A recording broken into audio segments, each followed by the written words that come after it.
Assalamu alaikum, all of you. I hope you all are doing well. I welcome you all again in my channel, and today we will solve the pair of words. And I had taken these pair of words from the CSS exam, which was conducted in 2001. So I had also solved the comprehension and the preci and a sentence correction and the idioms of CSS exam 2001. So if you haven't watched those lectures, then go and watch those lectures as well. So today I'll teach you about the pair of words, and yes, the first pair of word is brooch. BROOCH. Brooch means a decorative pin or a clasp for holding clothes together. Now from this picture you can see these are the two brooch which the person has on his coat. इस picture में जो आपको ये coat पे लगे हुए दिख रहे हैं वो ब्रोच ही हैं. सो ये एक बेसिकली डेकोरेटिव पीस होता है जो लगाते हैं मोस्टली. लेडीज़ भी लगाती हैं, जेंट्स भी लगाते हैं अपने कपड़ों में. The sentence is she adorned her outfit with a stunning brooch.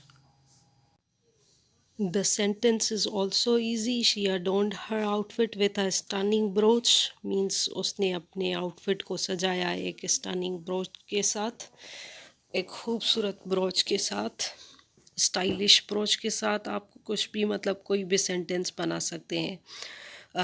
और नेक्स्ट वर्ड जो है पेयर ऑफ वर्ड्स पे वो है ब्रॉड. जैसे रोड भी ब्रॉड होता है या लोग ब्रॉड माइंडेड होते हैं. ब्रॉड मतलब जो बड़ा हो, वसी हो, वाइड इन एक्सटेंट और dimension. This is the meaning of broad. The sentence is the broad path was easier to navigate than the narrow one. Okay जो ब्रॉड पाथ था वो ईजियर था नेविगेट. मतलब जैसे आप नेविगेट करते हैं ना किसी चीज़ को, जैसे हम लोग बोलते हैं जैसे कोई इशारा हो गया या कोई रास्ता हो गया, आप मैप देख रहे होते हैं जैसे, तो ये इंडिकेशन भी होती हैं. जैसे कार में मोस्टली क्या होता है इंडिकेटर्स होते हैं, तो आप दे रहे होते हैं. तो ये सेंटेंस भी बहुत इजी है कि the broad path was easier to navigate. Navigate करना मीन्स बताना. नेविगेट मतलब I don't know the exact meaning of this word, but you can make the sense कि वो आसान था. और नेरो वन से मतलब आइडेंटिफाई करना, आप ये ऐसे समझ सकते हैं सेंटेंस को. सो आप अपने सेंटेंस बना सकते हैं ऐसे ही. सिंपल सेंटेंस बनाएं, इजी बनाएं, जिसमें मीनिंग क्लियर हो और जो है वो एग्जामिनर आपसे सेटिस्फाई हो जाए. The next pair of word is collusion. COLLUSION collusion और COLLISION. अब इसमें सिर्फ U एंड I का फ़र्क है. एक है कोल्यूजन. कोल्यूजन जो होता है, एक होता है सीक्रेट एग्रीमेंट होता है. सीक्रेट प्लानिंग करना, सीक्रेट एग्रीमेंट करना किसी को डिसीव करने के लिए या धोखा देने के लिए. अब ये पिक्चर जो मैंने लगाई हुई हैं इसलिए लगाई हुई हैं कि आप जो है वो माइंड में पिक्चर बना लें. Secretly planning and acting together specially to deceive others. कोई ऐसा सीक्रेट प्लान करना या एक्ट करना या कोई भी लॉस वगैरह साइन कर लेना, कोई एग्रीमेंट कर लेना, कोल्यूजन करना, ताकि जो है वो किसी को धोखा दिया जाए. मोस्टली आपने अगर लॉ सब्जेक्ट पढ़ा हो तो उसमें जैसे कंपटीशन का जो एक्ट है उसमें होता है कि ये बेसिकली टेक्टिक्स होती हैं. जो बिजनेस टाइकून्स होते हैं, वो इस्टब्लिश्ड बिजनेसेस होते हैं जिनकी मोनोपोली होती है मार्केट में, तो वो कॉल्यूजन कर लेते हैं एक दूसरे के साथ ताकि जो है वो न्यू बिजनेसेस जो मार्केट में आ रहे हैं उनको रोका जाए, उनकी एंट्री को जो है वो रेस्ट्रिक्ट किया जाए किसी हद तक. तो ये मैंने आपको एक एग्जांपल दिया. Okay, the sentence is the collusion between the companies lead to an investigation. अब ये जैसे कि एक इलीगल काम होता है कोल्यूशन करना, या जो है वो किसी को थ्रेट करना या सीक्रेट एग्रीमेंट करना, ये सारी चीज़ें जो हैं वो इलीगल होती हैं। इसलिए जो कोल्यूशन थी कंपनीज़ के दरमियान में, उनको क्या उस चीज़ ने लीड किया इन्वेस्टिगेशन के लिए, क्योंकि उनको एक इन्वेस्टिगेशन का सामना करना पड़ा, right. The next word is collision, COLLISION, collision. जैसे गाड़ियाँ जो हैं वो कोलाइड करती हैं, टकरा जाती हैं। जैसे सपोज़ करें ऐसा होता है, अगर आपने देखा हो बारिश के मौसम में मोस्टली ऐसा होता है कि बिकॉज ऑफ दी जो है वो रोड्स की कंडीशन, या बारिश की वजह से रोड्स पे गाड़ियाँ जो हैं वो स्लिप कर रही होती हैं, तो उससे क्या होता है, कोलिजन हो जाता है गाड़ियों के दरमियान में। सो वैसे भी अगर स्पीड ज़्यादा है या दूसरे फैक्टर्स भी होते हैं, तो बेसिकली कोलिजन का मतलब ये होता है objects forcefully colliding causing damage. ऐसे ऑब्जेक्ट्स जो फोर्सफुली क्या करें, टकरा जाएं और डैमेज कॉज करें। The sentence is the collision between the two cars caused significant damage.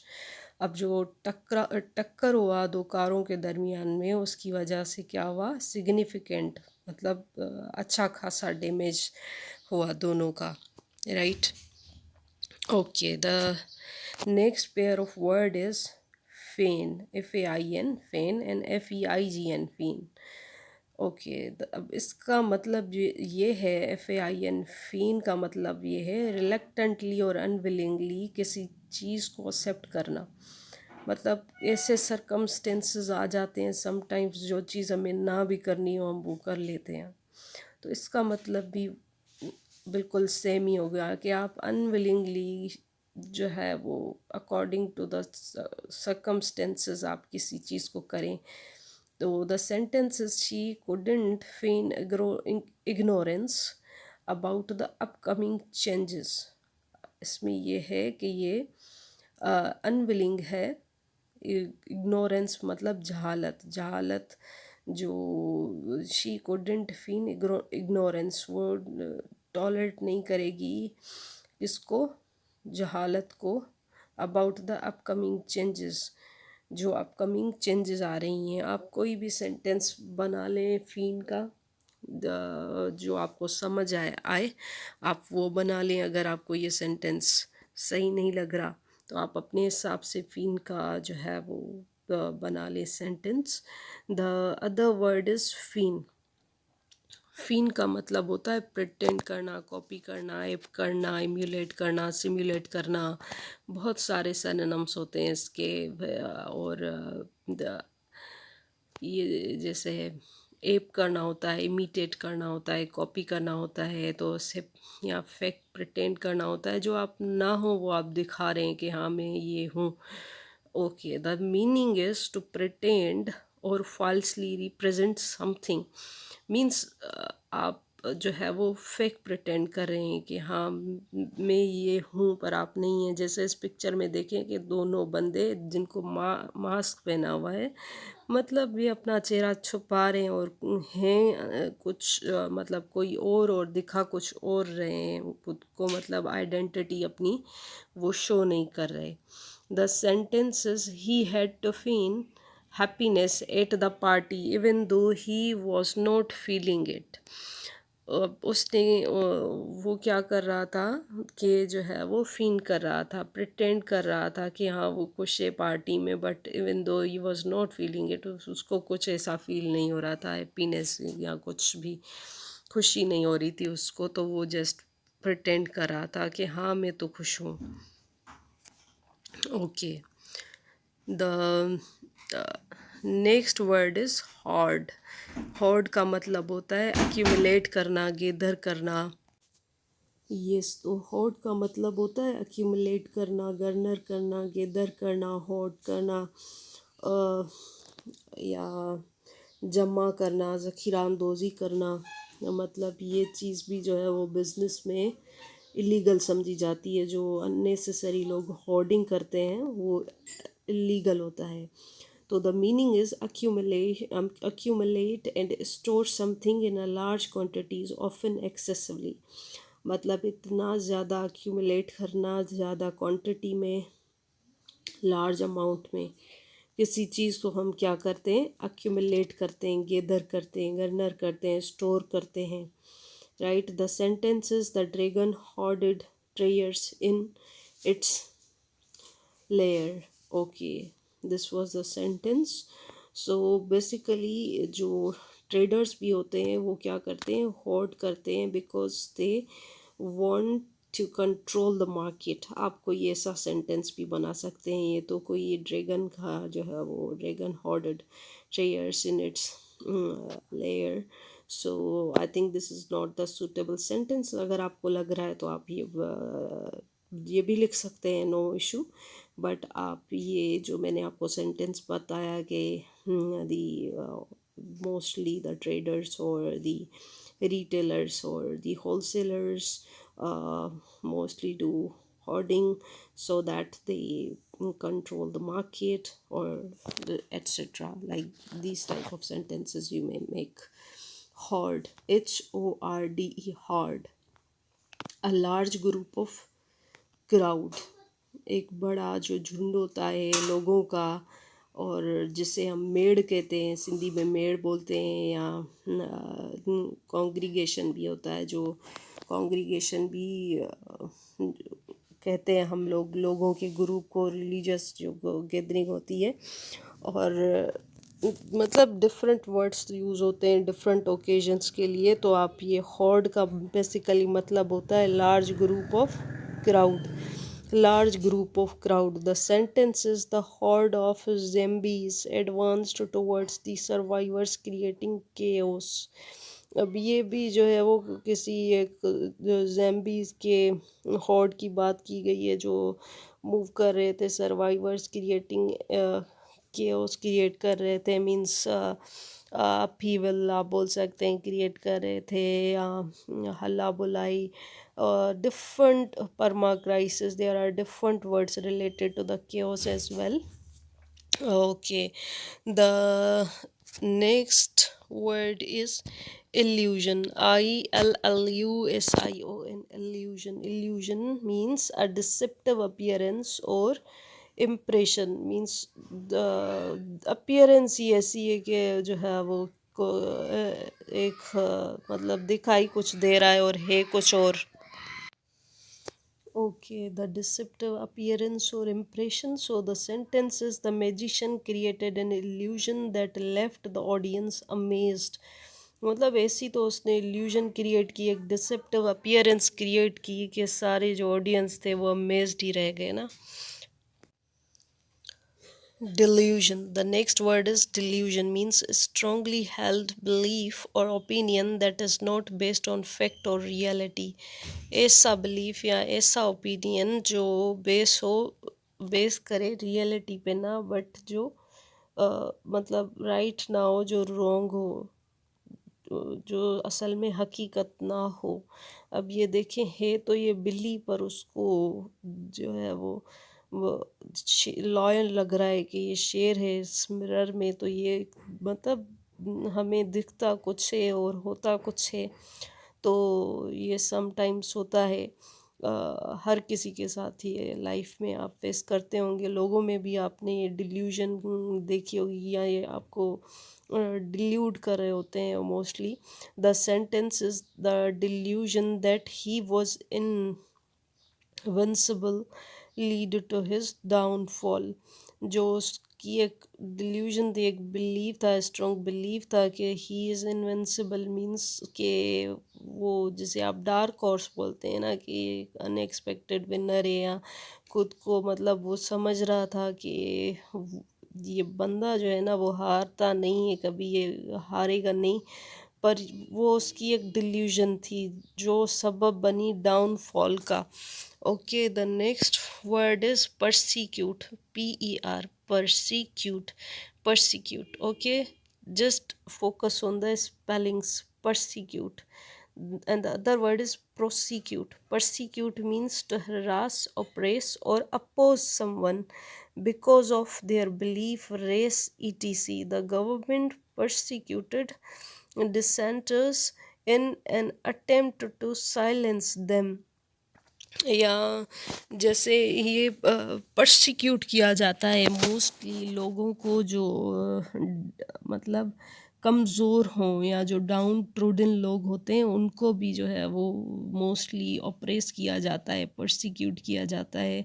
तो आप कोई भी सेंटेंस बना सकते हैं कि जो है वो फॉर एग्ज़ाम्पल सपोज़ आप कोई भी सेंटेंस बना लें कि दी majority living in the subcontinent, mostly the uh, British or Hindus persecuted the Muslims at the time of independence or before independence. आप कोई भी sentence बना सकते हैं. This is a very very easy word and very common word. The next word is prosecute. Prosecute करना means to bring a lawsuit against someone or pursue legal action. अब किसी को persecute करना मीन्स किसी को लीगली आप deal करें, suppose करें आप bring a lawsuit against someone or pursue legal action. आप किसी के अगेंस्ट जो है वो लीगल एक्शन करें तो उसको हम कहते हैं prosecute. The prosecutor worked diligently to persecute the criminals. जो प्रोसिक्यूटर था उसने बहुत ही इंटेलिजेंटली, बहुत ही हार्ड वर्क के साथ डिलिजेंटली उसने क्या किया, काम किया ताकि वो जो है वो कानून के दायरे में ला सके या एक लीगली उस क्रिमिनल को सज़ा दिला सके. तो ये बेसिकली सेंटेंस का मतलब है. The next word is prescribe. अब डॉक्टर्स जैसे आपको प्रिस्क्राइब करते हैं कि आप ये मेडिसन लें या आप ये खा लें, आप ये डाइट रखें, तो आपको वो प्रिस्क्राइब कर रहे होते हैं, राइट. टू ऑर्डर और recommend a course of action or a treatment. The doctor prescribed medication for the patient's condition. Patient की कंडीशन के अकॉर्डिंग डॉक्टर ने क्या किया, प्रिस्क्राइब की medicines. The next word is proscribe. Proscribe means to forbid और prohibit. Proscribe करना means मना करना, रोकना, right. The sentence is the school administration proscribed certain books due to their content. अब कुछ बुक्स ऐसे होते हैं जिसमें जो है वो लैंग्वेज या मतलब कुछ बुक्स होते हैं जो इंटरनेशनली रिकग्नाइज्ड बुक्स होते हैं, बट कुछ चीज़ें होती हैं जो कोई कंट्रीज़ में जो है वो एक्सेप्टेबल होती हैं, बट बहुत वही चीज़ किसी और कंट्री में जो है वो एक्सेप्टेबल नहीं होगी. तो because of the certain conditions, इस सेंटेंस का मतलब ये है कि स्कूल एडमिनिस्ट्रेशन ने क्या किया, प्रोहिबिट किया सर्टेन बुक्स को बिकॉज ऑफ देयर कंटेंट. उनमें जो चीज़ें थी, कंटेंट जो था उनका, उसकी वजह से उनको प्रोस्क्राइब किया. अब मसला ये है कि दिमाग में क्यों नहीं जाती चीज़ें हमारे. तो जैसे अब प्रोस्क्राइब ये वर्ड आपने आज सुना है, तो आप जब भी मतलब यूज़ करें ना अपनी डेली लाइफ में, तो ये आप प्रोहिबिट ना यूज़ करके आप प्रोस्क्राइब यूज़ करें ना, तो आपको ये लॉन्ग टर्म में, आपको लॉन्ग टर्म मेमोरी में आपकी ये चला जाएगा, right. Okay, the next word is respectively. Respectively and respectively. Respectfully, sorry, it is a respectfully and respectively. Yes, the first word is respectfully. It means showing esteem, admiration or deference. Okay, deference भी मतलब obedience या अदब show करना, admiration और esteem. The sentence is, he addressed the queen respectfully even though he had concern. इसका मतलब ये है कि उसने एड्रेस किया, उसको बताया क्वीन को रेस्पेक्टफुली, इवन दो उनको कुछ कंसर्न्स थे, पर फिर भी उन्होंने उनको सही से एड्रेस किया, मसले को या चीज़ों को उनको सही बता दिया। Okay, respectively meaning is in relation to each person और थिंग इन द सीरीज।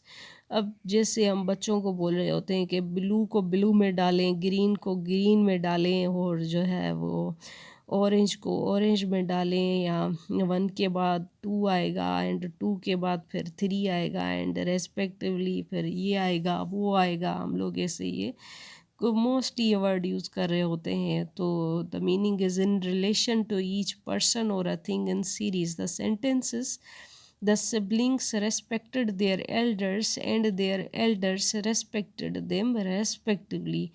जो siblings होते हैं वो respect अगर कर रहे थे elders की, और then elders respected them respectively, मतलब ये एक सेंटेंस है जो आप समझ जाएं, it's very easy sentence. So yes, the next word is complacent।